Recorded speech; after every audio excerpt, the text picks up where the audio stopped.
आपण डीजेचं प्रथमतः कौतुक करूया. आया हे राजा लोगो रे लोगो, परंतु शुभम नावाचा राजा आज मैदानामध्ये दाखल झालाय. संघाचा सेनापती मैदानामध्ये दाखल झालाय. तशी फलंदाजी पहिल्या चेंडूवरती आपल्याला पाहायला मिळाली. धावसंख्या 4 ने वधारले धावफलकावरती. यावेळी सुद्धा मोठा फटका, षटकार.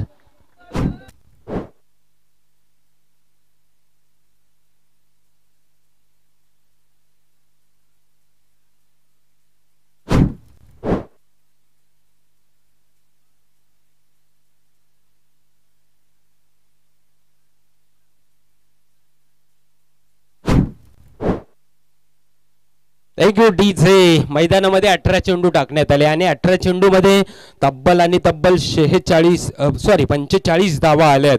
जिथे पहिल्या षटकामध्ये 19 धावा आल्या, तदनंतरचं कमबॅकही पाहायला मिळालं. 8च धावा आल्या होत्या, तदनंतर 18 अशी धावसंख्या तिसऱ्या षटकामध्ये आला. जी मयूरने गोलंदाजी केली तर असं वाटलं होतं 4 चेंडू टाकले होते, 4 चेंडूमध्ये कुठेतरी फक्त आणि फक्त 7च धावा आल्या होत्या. आणि तदनंतर शुभम नावाचं वादळ मैदानामध्ये आलं. शुभम नावाचं वादळ आलं मैदानामध्ये आणि असं गोंगावत असताना 5च्या चेंडूवरती षटकार आला. त्यानंतरच्या 8च्या चेंडूवरती चौकारही आला. एकंदरीत धावफलकावरती धावा तब्बल 45 या आकड्यावरती. 18 चेंडूचा खेळ संपला मित्रांनो. 18 चेंडूमध्ये 45 धावा आल्यात. एक गडी तंबूच्या आश्रयाला परतलाय. योगेशच्या माध्यमातून 4थ्या क्रमांकासाठी आता कुणाला प्रचारण करण्यात येईल, असा कुठला गोलंदाज वापरला जाणार की तो या धावा रोखू शकतो आणि रोकाव्याच लागतील. कारण आपल्याला पहिला सामना आपल्याला जिंकलाय जरूर, परंतु दुसराही सामना आपल्याला जिंकायचा आहे. परंतु शुभमला माहिती आहे आपल्याला पहिला सामना जिंकायचा आहे. पहिला सामना जिंकत असताना अंतिम सुपर 10 मध्ये दाखलही व्हायचं आहे उद्याच्या दिवसामध्ये आपल्याला खेळण्यासाठी. उद्याचा दिवस खूप महत्त्वाचा राहील. मान्यवरांची मांदे आळी ही खूप महत्त्वाची राहील. विष्णू खेर साहेबांची खूप घाई होणार आहे मित्रांनो उद्याच्या दिवसामध्ये. उद्याच्या दिवसामध्ये आपल्याला अंतिम विजेताही या स्पर्धेचा पाहायला मिळेल. पर्व दुसऱ्याही या स्पर्धेचा, या दुसऱ्या पर्वाचा आम्हा सर्वांना आहे हा गर्व, कारण ही स्पर्धा खूप महत्त्वाची आहे. 4थं षटक टाकण्यासाठी रोशनला प्रचारण करण्यात आले. बापदेववाडी पनवेल या विभागाला बिलॉंग करणारा हा रोशन मैदानामध्ये दाखल झालाय. 4थं षटक टाकण्यासाठी मैदानामध्ये तो जरूर दाखल झालाय. अजूनपर्यंत संतोष मैदानामध्ये आहे. नॉन स्ट्राईकसाठी आपण शुभमला पाहतोय. शुभमची 5च्या 2 चेंडूवरची भूमिका खूप महत्त्वाची राहिलेली आहे. पहिलाच बॉल यावेळेस leading edge long shot region मध्ये चेंडू सीमारेषा पार येतोय हा चौकार.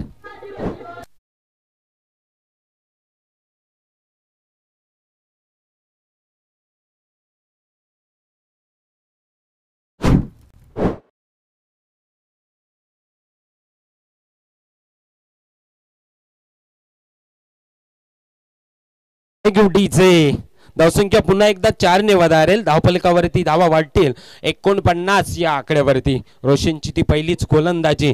यावेळेस सुद्धा सफल झाला. यावेळेस सुद्धा मिड विकेटच्या डोक्यावरून येतोय हा RPL षटकार.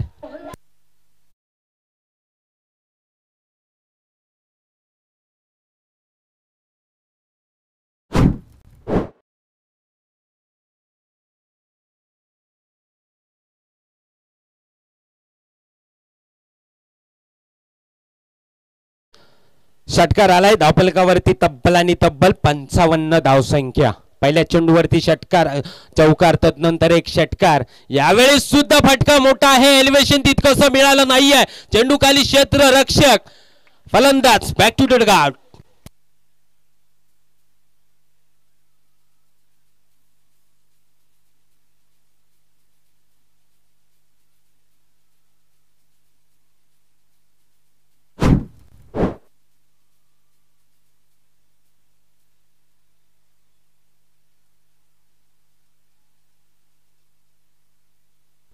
Thank you DJ.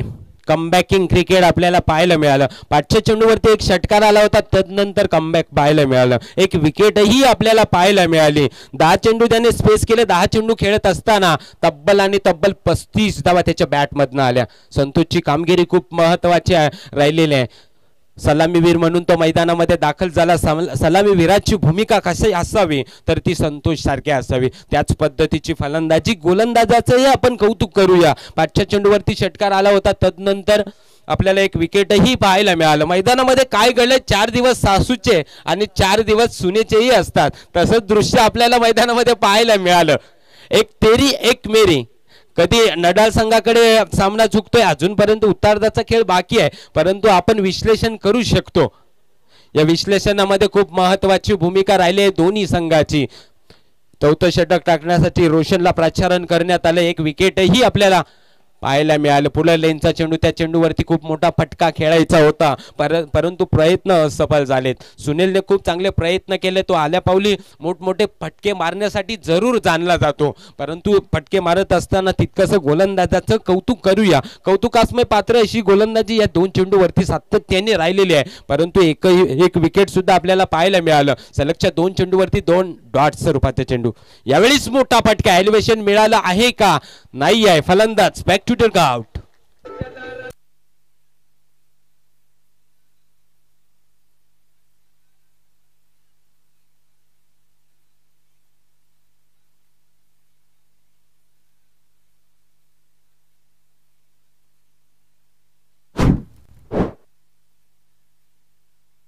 S D J Devendra पुन्हा एक तिसरा गडी तंबूच्या आश्रयाला परतला. आल्या पावली तो मैदानाच्या झिरोचा चष्मा घालून डगआउटच्या बाहेर परतलाय जरूर, परंतु धावपलकावरती तसं पाहिलं ना, फक्त आणि फक्त धावा थांबलेल्या 55 या आकड्यावरती. 4 षटकामध्ये खूप महत्त्वाची भूमिका राहिलेली आहे. गोलंदाजी करत असताना आतापर्यंत रोशनने कमबॅक करून दाखवले. 5च्या 2 चेंडूवरती 10 धावा आल्या होत्या. तदनंतर जे 3 चेंडू टाकले, तिन्ही चेंडू डॉट स्वरूपाचे आले, प्लस 2 विकेटही आपल्याला पाहायला मिळालं. नाव कमवायचं आहे मित्रांनो. जर का नाव कमवायचं असेल ना, तर आपल्याला क्रिकेट आणि क्रिकेटचं मैदान गाजवावं लागेल. ते म्हटलं जातं ना, आई वडील आपल्याला नाव ठेवतात, परंतु नाव कमवायची ती जबाबदारी मात्र आपल्याकडे आहे. त्यातल्या त्यात ARPLच्या या संकल्पनेमध्ये आपल्याला जर का नाव कमवायचं असेल तर आपला खेळ खूप महत्त्वाचा राहील. डॉट स्वरूपाचा चेंडू आलाय. अगदी चांगल्या पद्धतीची गोलंदाजी, इकॉनॉमिकल गोलंदाजी आपल्याला पाहायला मिळालं. या षटकामध्ये व्हेरिएशन, व्हरायटी या 2 गोष्टी जरूर आपल्याला पाहायला मिळालं. तो सातत्याने वेगवेगळ्या पद्धतीचे चेंडूही टाकतो, किंबहुना काही चेंडू पुढे लेनचेही त्यांनी टाकले, तदनंतर ब्लॉक पद्धतीचेही चेंडू टाकले, आखूड टप्प्याचेही चेंडू टाकले, परंतु त्याला यशही तितकंसं मिळालं. मैदानामध्ये काय घडलंय तर 24 चेंडूचा खेळ संपलाय आणि या 24 चेंडूमध्ये तब्बल 55 धावा आल्या. आपण शेवटच्या 4थ्या षटकाचं कौतुक करूया जे रोशननं टाकलं. फक्त आणि फक्त 10 धावा दिल्या आणि 2 विकेटही पाहायला मिळालं. इकॉनॉमिकल गोलंदाजी करत असताना चांगली भूमिका आपल्याला पाडायची होती आणि ती भूमिका पार पाडत असताना कुठेतरी कमबॅक केलेलं दिसलंय.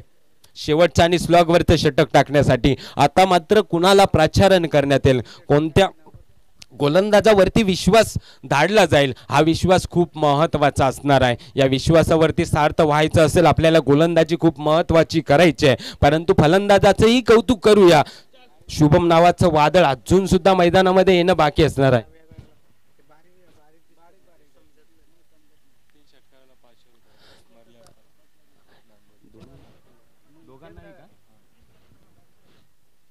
दोन्ही फलंदाजांसाठी सुवर्ण संधी आहे.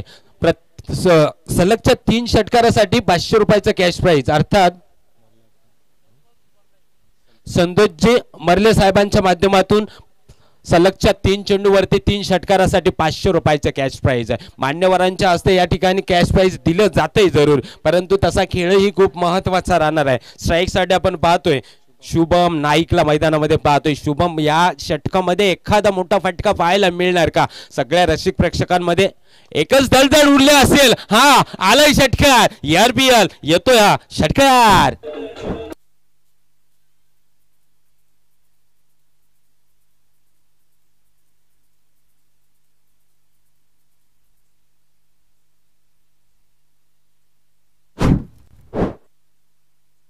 Thank you DJ. शुभम बद्दल एक गोष्ट जरूर मी सांगेन, त्याचं वय खूप कमी आहे मित्रांनो. मोठा संघर्षही आहे आयुष्यात, त्याच्या वाट्याला अनेक संकटही आलेत, परंतु जिंकण्याची आणि लढण्याची जिद्द मात्र कायम. मित्रांनो हे नाव चर्चेत राहील, हे नाव नक्की चर्चेत राहील. येणाऱ्या काळामध्ये गुगलवरती नक्की हे नाव सर्च केलं जाईल. यावेळेस पुललेनचा चेंडू अकुल टप्प्याचा चेंडू नव्हे तर पुललेनचा चेंडू सातत्याने टाकला होता, परंतु ते गतीमध्ये परिवर्तन केलेलं. हा बदल खूप महत्वाचा असतो, बदल हा खूप महत्वाचा असतो, त्यातल्या त्यात क्रिकेटच्या मैदानावरचा बदल किंबहुना आपल्या ऑफिशियल लाईफ मधला बदल. हे बदल करणं खूप महत्वाचं असतात. मोबाईल अपडेट होते परंतु क्रिकेटही अपडेट झालंय, त्यातल्या त्यात या टेनिस क्रिकेटचं क्रिकेट फार मोठ्या बदलावरती घडत गेलंय. पुढचा बॉल यावेळी सुद्धा मोठा फटका येतोय, हा लॉंग ऑफच्या डोक्यावरून षटकार.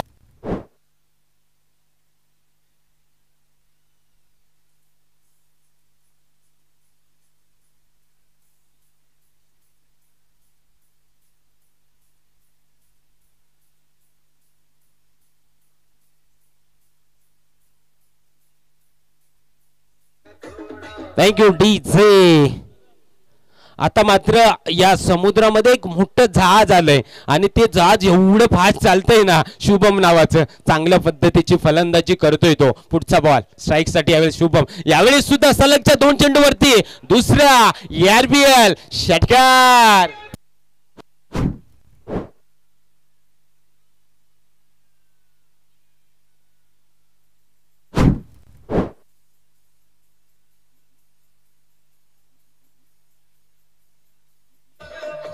Thank you DJ. शुभम आणि